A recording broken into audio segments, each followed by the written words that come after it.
جب امام حسین رضی اللہ تعالیٰ عنہ میدان میں جانے لگے تو حضرت زینب نے اپنے بھائی کو روکا اور اپنے بچوں کو پہلے بھیجا، پھر یہ دونوں شہید کر دیے گئے۔ اس کے بعد حضرت قاسم ابن حسن جو امام حسن رضی اللہ تعالیٰ عنہ کے بیٹے تھے، امام حسن جانے لگے تو قاسم نے بتایا کہ بابا جان نے ایک تعویذ میرے گلے میں ڈالا تھا اور کہا تھا کہ جب بڑی مشکل آ جائے تو یہ کھول کر پڑھنا۔ جب کھول کر دیکھا تو لکھا تھا کہ قاسم جب حسین پر کڑا وقت آ جائے تو اس کے آگے آگے رہنا۔ حضرت امام حسین اس وقت پہلی مرتبہ کربلا میں روئے اور یہ قاسم کو اجازت دی۔ 16 سال کا جوان جب میدان میں نکلے تو 3 دن کی پیاس تھی، پھر بھی جب میدان میں گئے تو ایک ہی ساتھ 19 لوگوں کو کاٹ ڈالا۔ داستان کربلا سن کر دلوں سے خوف نکلتا ہے۔ آپ نے واپس آ کر امام حسین سے کہا کہ یزید کا لشکر تو بہت ہی بزدل ہے، اگر 2 گھونٹ پانی مل جائے تو میں اکیلا ہی ان سب کے لیے کافی ہوں۔ عمر بن سعد کہنے لگا، اکیلے اکیلے جاؤ گے تو سب مارے جاؤ گے، کیونکہ یہ ابن علی کا پوتا ہے۔ چنانچہ ہر طرف سے تیر برسائے اور ایک تیر آپ کی گردن پر لگا اور آپ گھوڑے سے نیچے گر گئے۔ حضرت زینب نے امام حسین رضی اللہ تعالیٰ عنہ سے کہا کہ میرے بھائی کے بیٹے کو اٹھا کر لاؤ، وہ شہید ہو چکا ہے۔ پھر امام حسین کے بڑے بیٹے علی اکبر میدان میں نکلے، جن لوگوں نے محمد مصطفیٰ کا دیدار نہیں کیا تھا اور پوچھتے تھے کہ وہ کیسے ہیں، تو حضرت علی اکبر کو دکھایا جاتا تھا آپ شبیہ مصطفیٰ تھے۔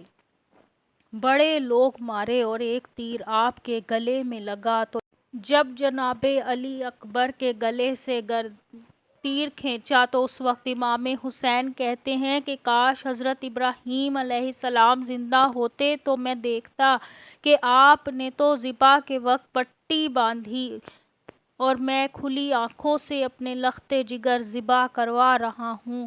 پھر علی اصغر کو گود میں اٹھایا جو اس وقت 6 ماہ کے تھے، ایک تیر آپ کے گلے میں لگا، آپ نے خون آسمان کی طرف اچھالا اور فرمایا، مولا دیکھ لے، میں نے 6 ماہ والے کو بھی نہیں بچایا، قربانی کیا ہوتی ہے کوئی حسین سے پوچھے۔ پھر حضرت عباس پانی لینے گئے تو پہلے ایک ہاتھ کٹا پھر دوسرا کٹا، اس طرح آپ کو بھی شہید کر دیا گیا۔ یہ معرکہ ظالم حکمران کے خلاف تھا۔ آپ فرماتے تھے یزید شرابی ہے، بے دین ہے، بچے کٹوا دوں گا مگر بیعت نہیں کروں گا۔ امام حسین نے فرمایا یہ حقوق اللہ توڑتا ہے، اس کے ہاتھ پر بیعت نہیں کروں گا۔ ایک آمنہ کا لال، ایک فاطمہ کا لال، نانا بھی بے مثال، نواسہ بھی بے مثال۔ اب عالی مقام نے پٹکا باندھا، ہاتھ میں علی کی تلوار لی، سر پر مصطفیٰ کا امامہ باندھا اور حضرت زینب سے فرمایا، زینب گھر تیرے حوالے اور میں اللہ کے حوالے، اور گھوڑے پر سوار ہو گئے، میدان میں گئے، اتنے کاٹے کہ حد ہو گئی۔ آپ واپس پلٹے تو حضرت زینب سے فرمایا، پردے کے پیچھے سے دیکھ کہ بزدلوں کو امام کا مقابلہ کرنے کے لیے بھی نہیں جرأت ہو رہی۔ پھر چاروں طرف سے اکٹھے وار ہوئے اور تیر برسائے گئے۔ نماز کا وقت ہو رہا تھا۔ امام عالی مقام گھوڑے سے نیچے اترے اور گرم ریت سے تیمم کیا اور نماز ادا کی۔ سر سجدے میں تھا تو شمر نے دھڑ سے جدا کر دیا، پھر آپ کا سر مبارک نیزے پر چڑھایا گیا۔ نہ عشق حسین نہ ذوق عبادت، غافل سمجھ بیٹھا ہے ماتم کو عبادت۔ پھر یہ قافلہ یزید کے دربار میں لے جایا گیا، غرور ٹوٹ گیا، کوئی مرتبہ نہ ملا، ستم کے بعد بھی حاصل جفا نہ ملا۔ سر حسین ملا ہے یزید کو لیکن شکست یہ ہے کہ پھر بھی جھکا ہوا نہ ملا۔ عبید اللہ ابن زیاد نے بدتمیزی کی، یزید نے آپ کے ہونٹوں پر چھڑیاں ماریں تو ایک صحابی رسول نعمان بن بشیر نے کہا، یزید بدبخت اپنی چھڑی اٹھا، میں نے محمد مصطفیٰ صلی اللہ علیہ وسلم کو کئی بار ان ہونٹوں کو چومتے دیکھا ہے۔ عدت حسین اصل میں مرگ یزید ہے، اسلام زندہ ہوتا ہے ہر کربلا کے بعد۔